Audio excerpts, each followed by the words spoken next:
Hello, everyone. My name is Marian with DTM Real Talk Channel. It's the channel that you can tune into, have the ability to listen to the thoughts of others about topics all over the world that touch every one of our lives. Everybody goes through basically the same thing. There is nothing new under the sun. So if you're going through, someone else has already been there. Maybe you can find hope. Maybe it's a pathway that can set you on the right road just by tuning in. So DTM Real Talk, just keeping it real. And if you like it, like us at the bottom, subscribe, and let us know just how we helped you. Just keeping it real. Nothing but love.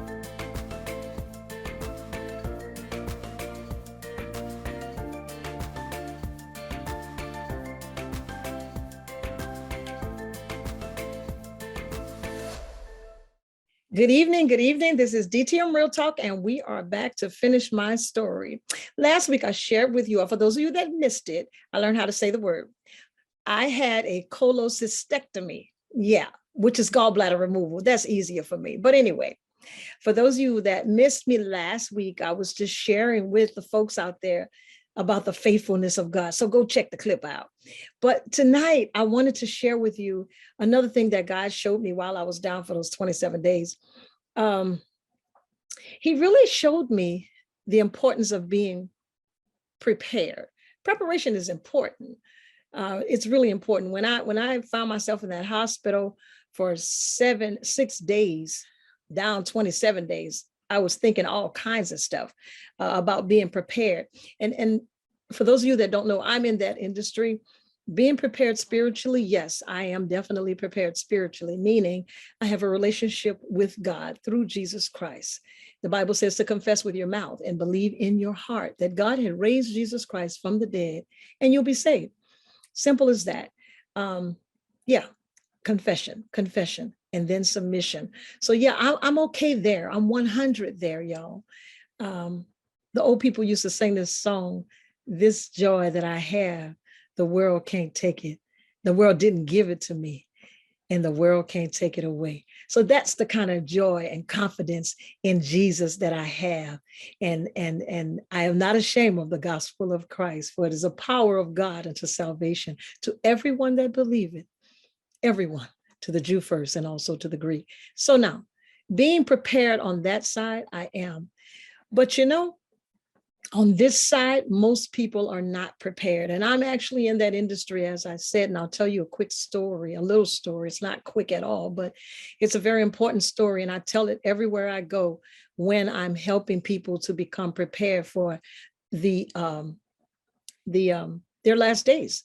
And so what this time allowed me to do was to realize that my children were not ready for me to leave here. And I know this. Now, was I ready?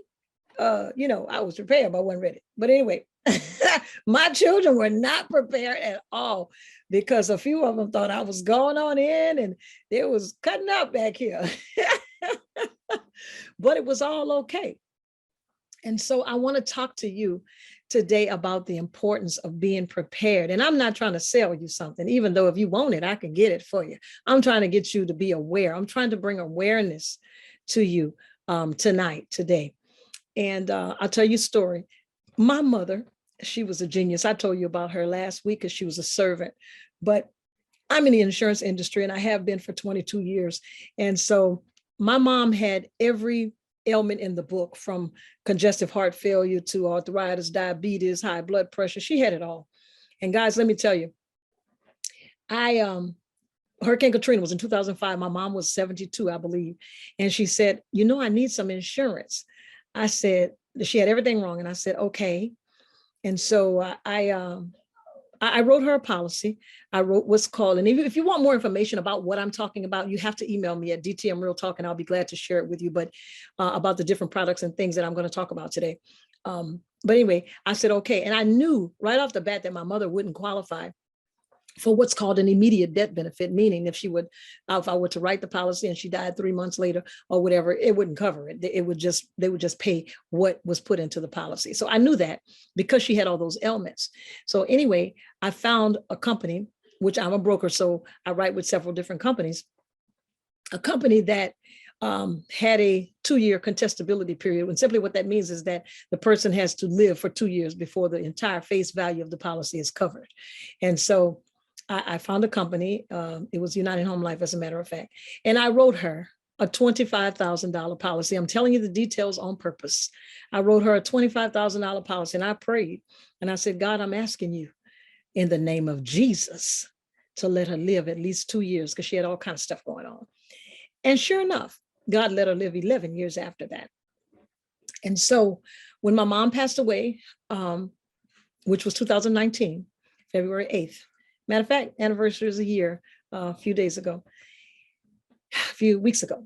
And so my mom passed away, and my brother, who is my pastor at our church, he called me baby sister for short. So he said, Besa, you're going to have to help me write mother's obituary. And I said, no, I don't. And he said, why? I said, because she wrote it herself. And he said, you're kidding me. I said, no, it's 4 pages long. He said, well, we'll just have to shorten it. I said, that's fine, but she wrote it. And I said, not only that, I said, the policy that I wrote her for $25,000 is still here. She's been paying it. I said, but there's another policy in here. And she told me about it from Colonial Penn or something, I don't know. And I was angry with her. I said, why did you buy that from Colonial Penn? I said, there's a 2-year contestability period on it and you're wasting your money. I said, I'm your agent. That's my mama, right? Not y'all. But I said, you're wasting your money and you should have told me you was writing this and I would have guided you. And she said, oh, well, it's all right. It's all right. And anyway, I found in the file, I found my mother's $25,000 policy that I wrote her. And I wrote it, the type of policy, so that she could borrow off of it if she needed. And she did. And she didn't pay it back, which was fine, because that's why I wrote it that way. And so she borrowed about $5,000 off of it, I think. And I told her, don't worry about paying it back. You know, it didn't matter. I just wanted to make sure she was taken care of. And I looked in that file, guys. My mom had that $25,000 policy, a small policy from Colonial Penn, and she had a prearranged funeral. Yes, she did. She had paid it off since 1990. Now, our people, when I say that, don't like to talk about things like this. Most people don't anyway, but I serve the Afro-American community a lot in this industry. And so there's reluctancy in talking about the imminent. It's going to happen. We're all going to die unless you're a believer and the rapture comes. We'll be taken up. That's another story. I'd like to do it for you. But anyway, nobody likes to talk about this. So my mom had a prearranged funeral. What that means is that she went to a funeral home. She sat down with an agent and talked to them and planned out what she wanted. She wanted a type of casket she wanted, the flowers and the service and all that. And they made a payment plan on her behalf and she paid it off in 1990. We didn't know this. I'm telling you this for a reason. My mother, and as I looked in the file, I saw the same thing for my father, which we didn't, my mother handled his burial services, so we didn't know. It was already paid off when he passed away. Then I found another one. She hadn't paid off one for my brother. Then I found another one. She done paid off another one for my other brother, right? And then I looked in the file and I saw her mother. It was paid off. And was it her mother, and then her father, it was paid off. And I was like, oh my God, the woman was a genius. I'm telling you this because preparation is important. I don't care what you don't want to talk about. It's imminent. It's going to happen. It's inevitable. So you might as well get prepared. And when this happened to me, when I went in the hospital, I began to think about it. Now I'm already prepared financially. You know, my children are prepared financially, but that wasn't the thing. It was the prearranged funeral because I already know each one of my children. I know how they think. I know exactly what they feel. And so, you know, with a lot of money, they would probably put it in the ground. You might have one to go buy some tennis shoes. No, I'm just playing. But it's important to take the burden off your family and you plan out what you want. If you want a cremation, you get that done. If you want a burial, you'll get that done. You want a certain type of casket, you'll get that done. It's just not fair for you to leave that type of burden on your family. Now, you might be saying, she's trying to sell me something. I'm not trying to sell you. I don't even know you. I want you to go wherever you are in your area and get that done. Now, if you live here in New Orleans area, in the Texas area, you want to do that, I can make it happen. But the point I'm trying to get to you is that it is important for you to leave things in order for your family so that you won't leave a burden on them that really they didn't deserve to carry. That was for you to do. And to make that possible, to ease the pain of grief, they're going to miss you anyway. So why put more grief on them? Because they can't think at this time. I know I've sit there a couple of times, twice to be exact. They can't think. They don't know if you want your glasses on. They don't know what color you would like. They don't know what song you would like to sing at your services, at your funeral. They don't know what you want. So why don't you fix it so they don't have to try to figure it out?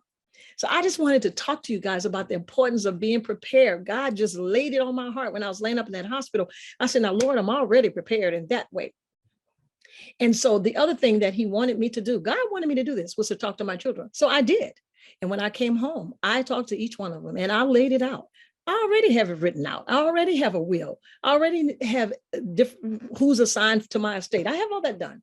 But the point is, I needed to have a conversation. And let me talk to you husbands and wives just for a second. Because I'm in the industry, I run into this all the time. The husband don't want to talk about it. Or the wife got it taken care of and the husband doesn't know. Or the husband has it taken care of and the wife doesn't know. Or the husband says, oh, I got enough insurance for you. You can handle that. But that's selfish. That's selfish because you're leaving a burden for that woman to sit in a spot across from me and try to figure out what color casket you want.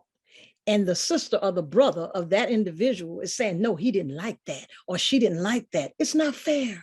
Why don't you do it yourself while you're alive and thinking and in your right mind? Be the servant, be the steward that you're supposed to be. Be the steward. So I just wanted to talk to you all. My phone is ringing. I didn't know not to call me on real time. I just wanted to talk to you guys and share that with you because it's just not fair. I actually lost 2 clients last week.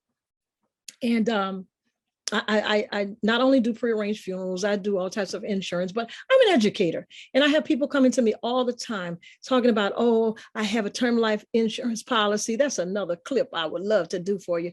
I said, let me just review your policy for you. But a lot of times agents, when they're young, they're just looking at money. I did it the first 5 years of my career. But after that, I began to understand insurance and all different types of insurance, the different types of term life, the different types of whole life, the different types of universal, the different types of annuities, the different, all those things. And now I've been educated well on infinite banking and I'm in a whole different place now.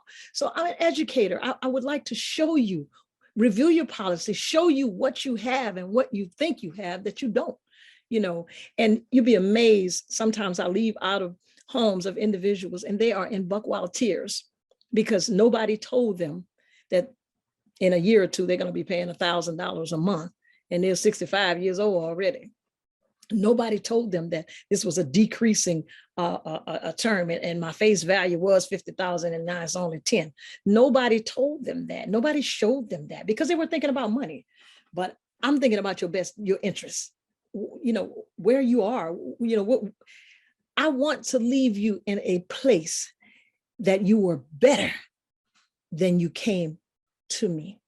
I want to leave you in a better place than you were when you came to me. So that's how I roll. So just let me just share with you guys, wherever you are, all over the United States, all over the world. I don't know if you have prearranged funerals in other countries. I don't know. But in the United States of America, we have them here. Don't get it twisted. Just because you got $200,000-$300,000 worth of life insurance, ease that burden off your family member and let them enjoy that $200,000-$300,000 worth of life insurance if you have it. So I just wanted to share that with you guys. I'll just share this one more thing too. A lot of people, when I ask them, I say, do you have your business in order? Do you have your prearranged funeral? Say, oh yes, I have it. I have all that taken care of. And what they don't realize is that they are talking about a burial plot or a place. And I'm going to reference that as a house. Okay, they're talking about the grounds, the burial grounds. Like here in New Orleans, there's Mount Olivet, there's Woodlands, there's, Davis, there's out on 90, Rest Lawn. That's the place where the body is laid, or where the cremation ashes are. That's the place, and I'm going to call that the house. So when you ask them, do you have, oh yeah, I got all that together. No, you don't. You only have the house. You don't have the furniture. The furniture is, you have sit down with an agent, you have picked out your casket, you have picked out your services, you have paid for them, and you have gotten all that in order so that your family, when you pass away, when your demise arrives here, your family can just go into the funeral home and sign some papers and just grieve over that, the fact that you're gone, not grieve over foolishness, okay, about who got what and which way you want to put mama, because mama did it herself. Okay, so that is all I wanted to share with you all about the importance of being prepared. And that's what God spoke to me, the second thing that God spoke to me about when I was in there. And yeah, so by the way, this is DTM Real Talk. I would like for you all to like and share. And if you have any questions about anything I said, matter of fact, after this clip, I'm going to put the link to my private family banking site so that you can check that out if that's something that you're not aware of, because you need to be. Anyway, I'll put the clip at the end of, I'll put the information at the end of this clip for that. And if you're looking for some life insurance, and you're in the New Orleans or Texas area and you need a prearranged funeral, I'll be glad to help you. If not, just go wherever you are, any funeral home, and say, would you please explain to me about a prearranged funeral? And they will. I had a girlfriend that just lost an aunt, and I walked her through it. I didn't get paid for that, but this is what I do. I walked her through it to make sure she wasn't taken by the funeral home that she was dealing with in Franklin, Louisiana. And so I made sure that she knew. She asked me, Marian, how is this casket? Is this price okay? Is this good? And so I was able to help her so that she wasn't taken. Now, does all funeral homes take you? No, but I wanted her to be comfortable and to know exactly what she was getting, because she was taking care of her aunt. So with that said, I appreciate you guys so much. And by the way, you haven't sent me what you want to talk about in the next topic. So email me at dtmrealtalk@gmail.com, dtmrealtalk@gmail.com, and let me know what topic we're going to talk about, and I'll find some folks that want to share about it. And we're just keeping it real. See you next week.